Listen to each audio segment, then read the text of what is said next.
बोलो जयकारा बोल मेरे श्री गुरु महाराज की जय।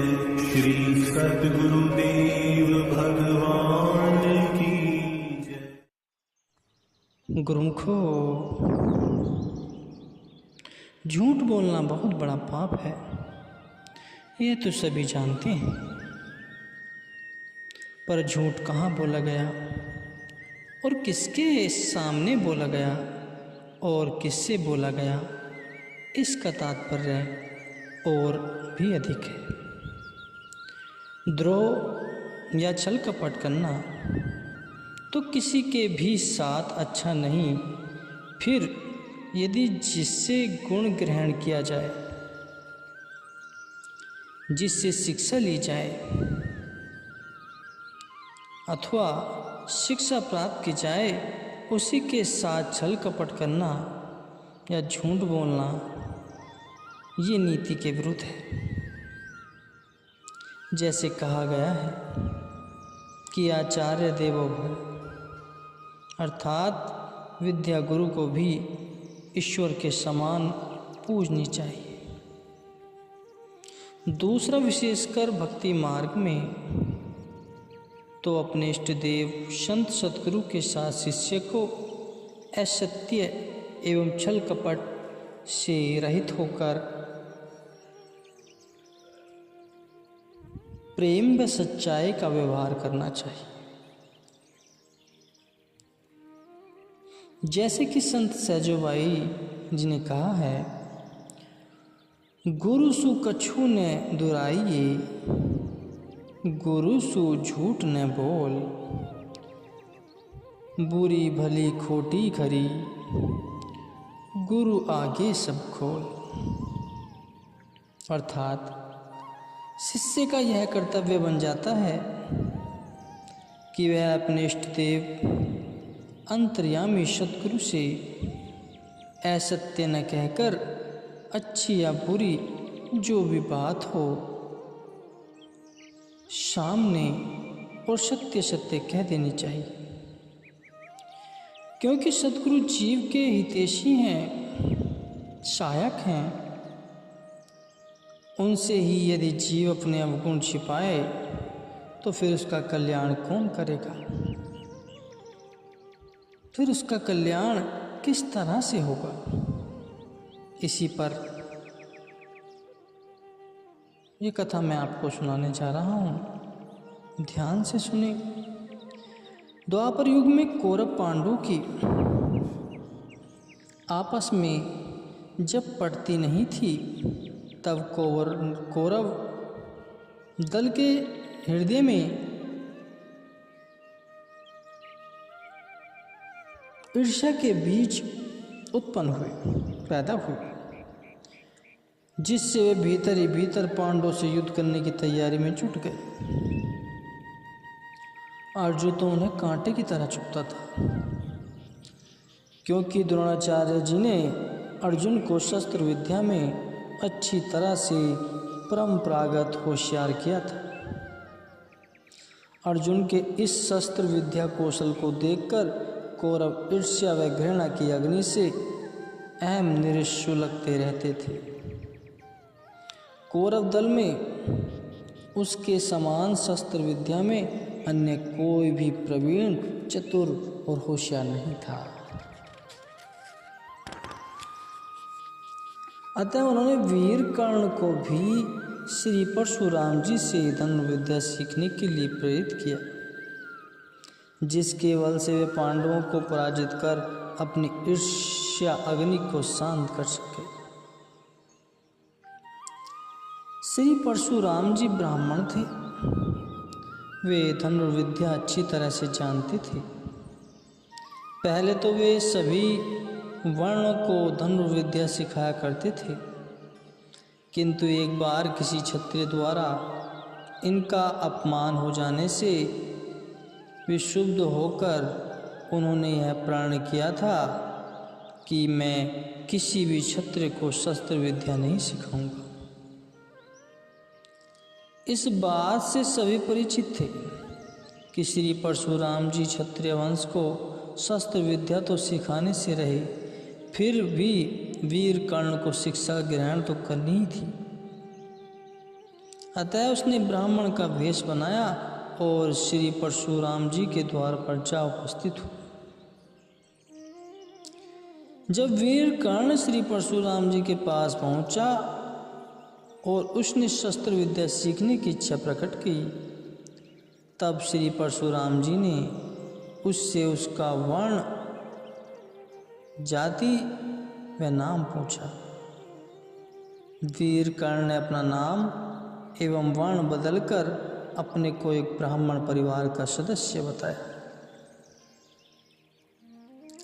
ब्राह्मण कुल से उत्पन्न जान तथा वीरों के से आकार प्रकार को देख परशुराम जी ने उसको विद्या देने स्वीकार कर लिया। अब वीर कर्ण श्री परशुराम जी के पास रहकर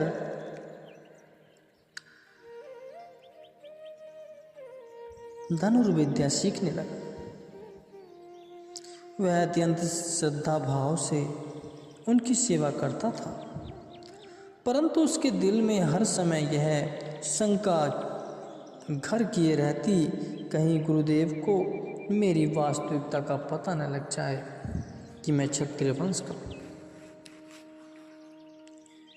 श्री परशुराम जी ने तो उसके कथन पर विश्वास कर लिया था और समझ लिया था कि वास्तव में यह द्विजवर्ण का ही है। हार्दिक भावना से उसे धनुर्विद्या सिखाते रहे और वीर कर्ण धनुर्विद्या में जब अच्छी तरह निपुण हो गया, तब एक बार का वृतांत है कि श्री परशुराम जी को कहीं अन्य स्थान पर जाना था। उस समय अपने साथ वीर कर्ण को भी ले आए। यात्रा करते करते दोपहर होने को आई। तब वह वहीं जंगल में एक शगन वृक्ष की छाया में विश्राम करने के लिए रुक गए। कर्ण ने अपनी चादर श्री परशुराम जी के नीचे बिछा दी।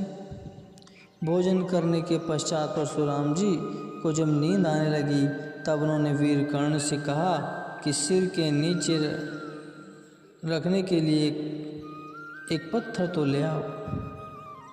तब वीर कर्ण ने विनय की कि गुरुदेव, आप मेरी जांघ पर सिर रखकर विश्राम कर लीजिए।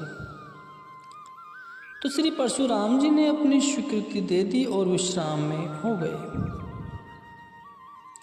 गहरी निद्रा के आने पर एक भयानक दंदशूक नाम का कीट उधर आया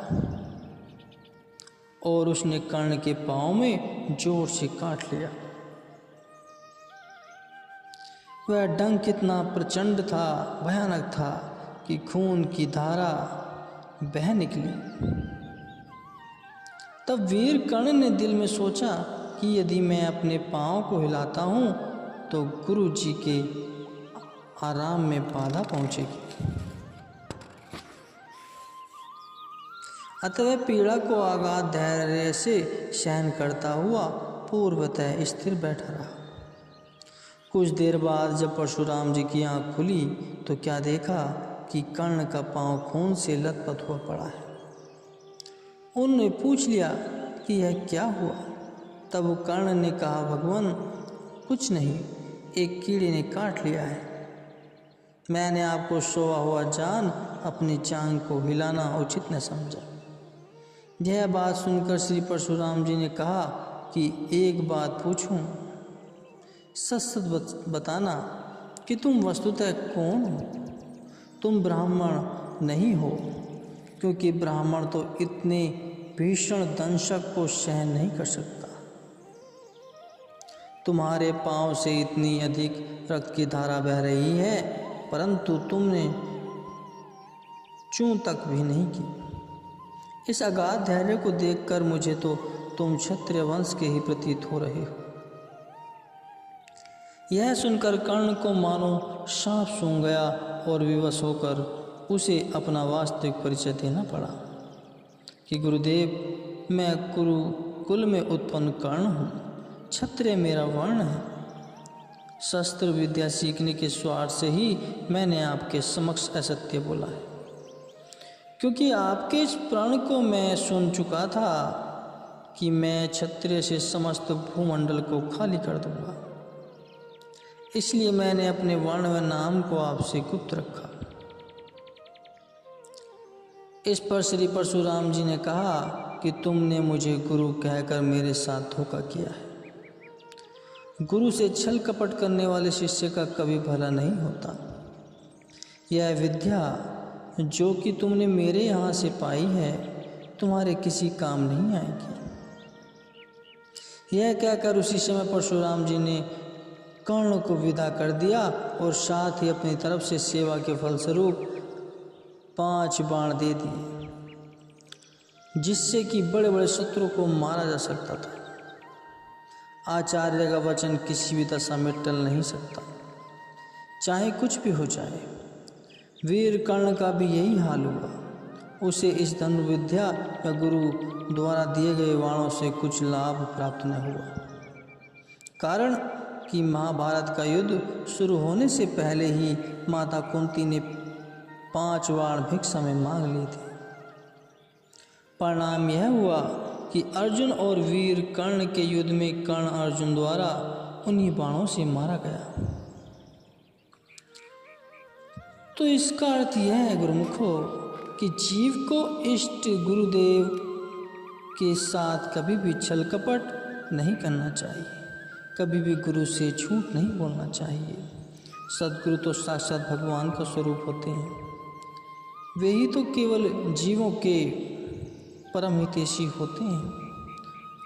उनसे जीव की आंतरिक अवस्था क्या छिपी होती है। वही जिज्ञासु सद्गुरु की प्रसन्नता प्राप्त कर सकता है, जो कि मन वचन कर्म से सद्गुरु के आगे किसी भी प्रकार का दुराव नहीं रखता तथा निर्लज रहकर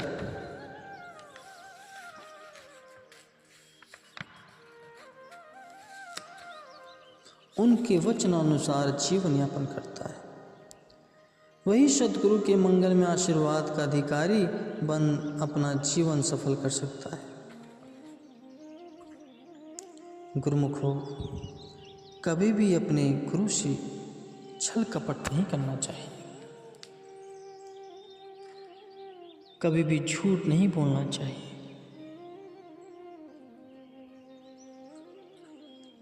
जो झूठ बोलते हैं वो नर्क के भागी होते हैं।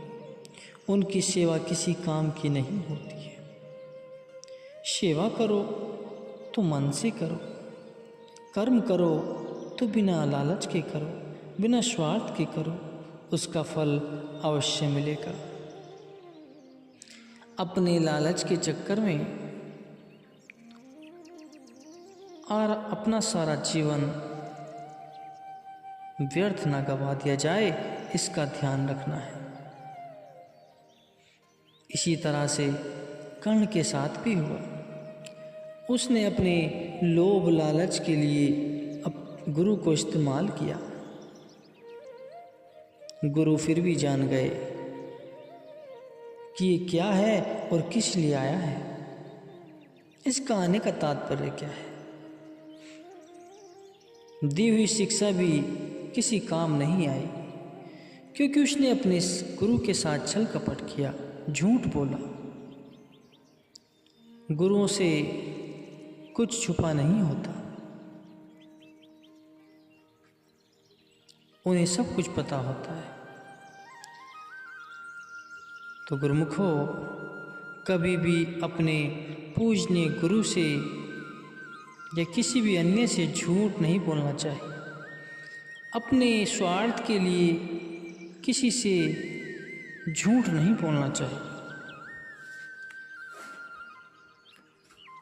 झूठ बोलोगे तो नर्क के भागी कहलाओगे। सभी को जय सच्चिदानंद जी।